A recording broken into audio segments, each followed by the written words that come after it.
Mandel, and happy birthday. I have no idea if Josh is actually at work today, or if he's out of state on one of his many fundraising trips, but the Ohio Democratic Party and I thought it would be nice to celebrate with some cake and a birthday gift. I'm disappointed I forgot to bring the milk. As you know, a year from now, Josh will turn 35 and be about a month away from losing to Sherrod Brown in the 2012 general election.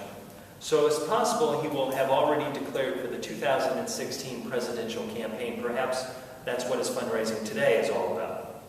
When you take a look at the cake, you'll see that the top of it is the first page of a blank personal financial disclosure form, otherwise known as a PFD, required of all candidates for Senate to declare and file some months ago.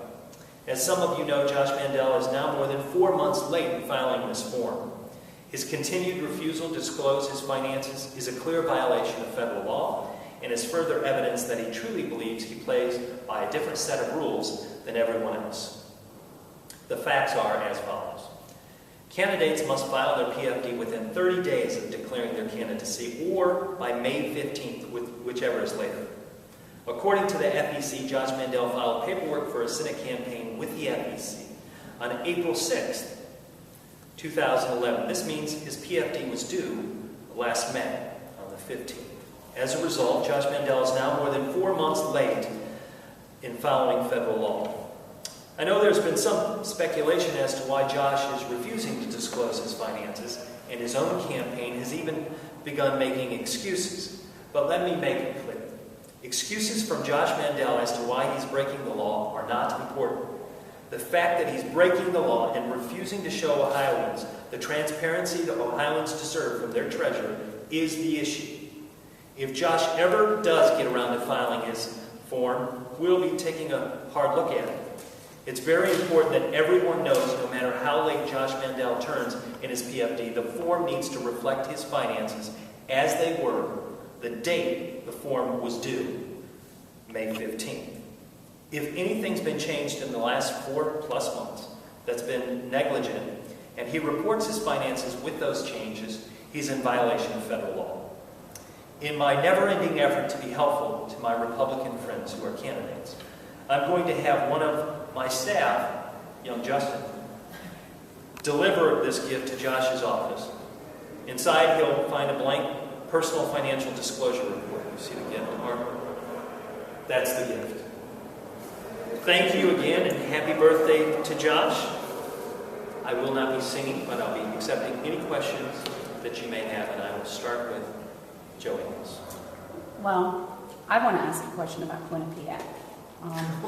Is Josh been polled on Quinnipiac already? No. In the primary for president? No, so if you want to take someone else first. If anyone has a question on topic. Laura, you got anything? I just want to ask, Julie's got you know, this has been a pretty steady drumbeat from the day this thing was 1 day late, now we're 4 months late. You must think there is something I don't know. On this that's going to be It is similar as the other drumbeats that we pound away on. Transparency seems to be at the heart of Josh Mandel's weaknesses. What does he not want us to know that he could not have declared on May 14th? What could it be? And the fact of the matter is, as he assembles the information for his staffers, I assume those staffers being paid with private dollars, not those working in the Treasurer's office.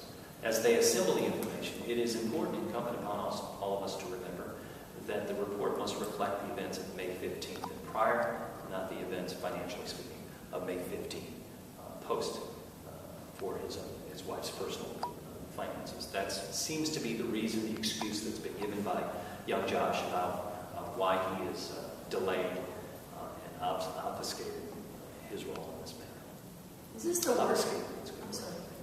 Is this the worst of his missteps so far?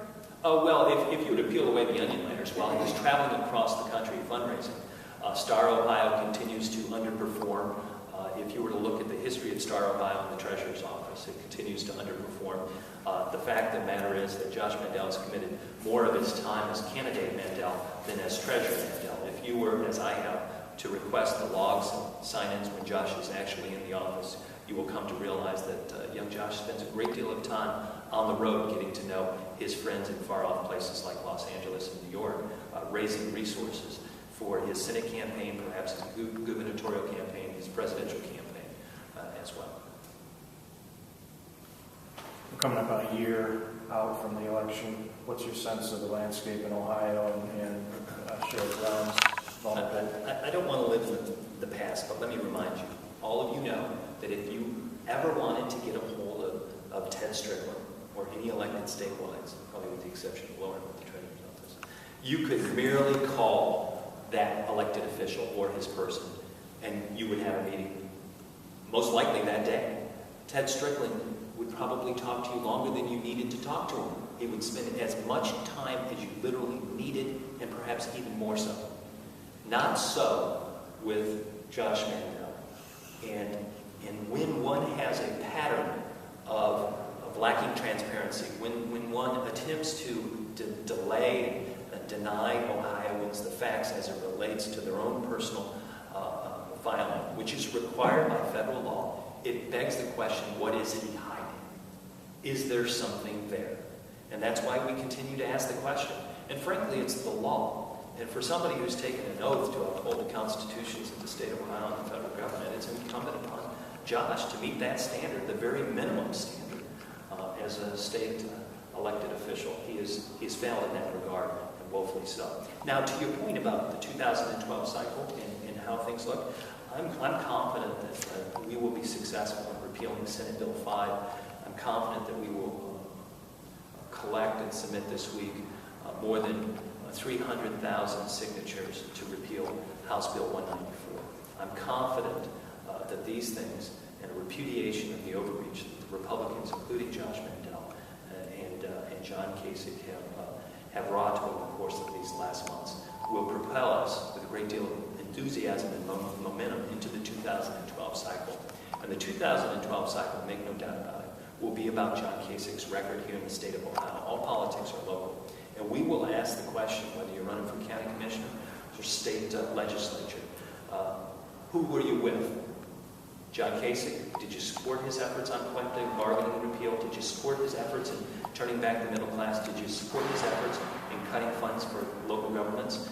Were you there to stand up, as all of us were, as we witnessed, and some of us participated back in March, for those who fight fires and defend our way of life here in Ohio? Or were you those shrinking back in the shadows, as Josh was at that time over the course of this year? This will be at the heart of the race next year. No one has been a greater voice for the middle class in this state over the course of his service than Sherrod Brown.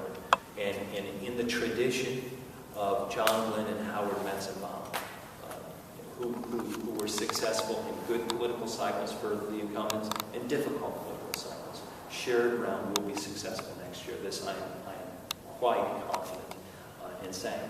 And given the fact that the Republicans continue to offer more of the same, I think we are positioned quite well for next year's campaigns.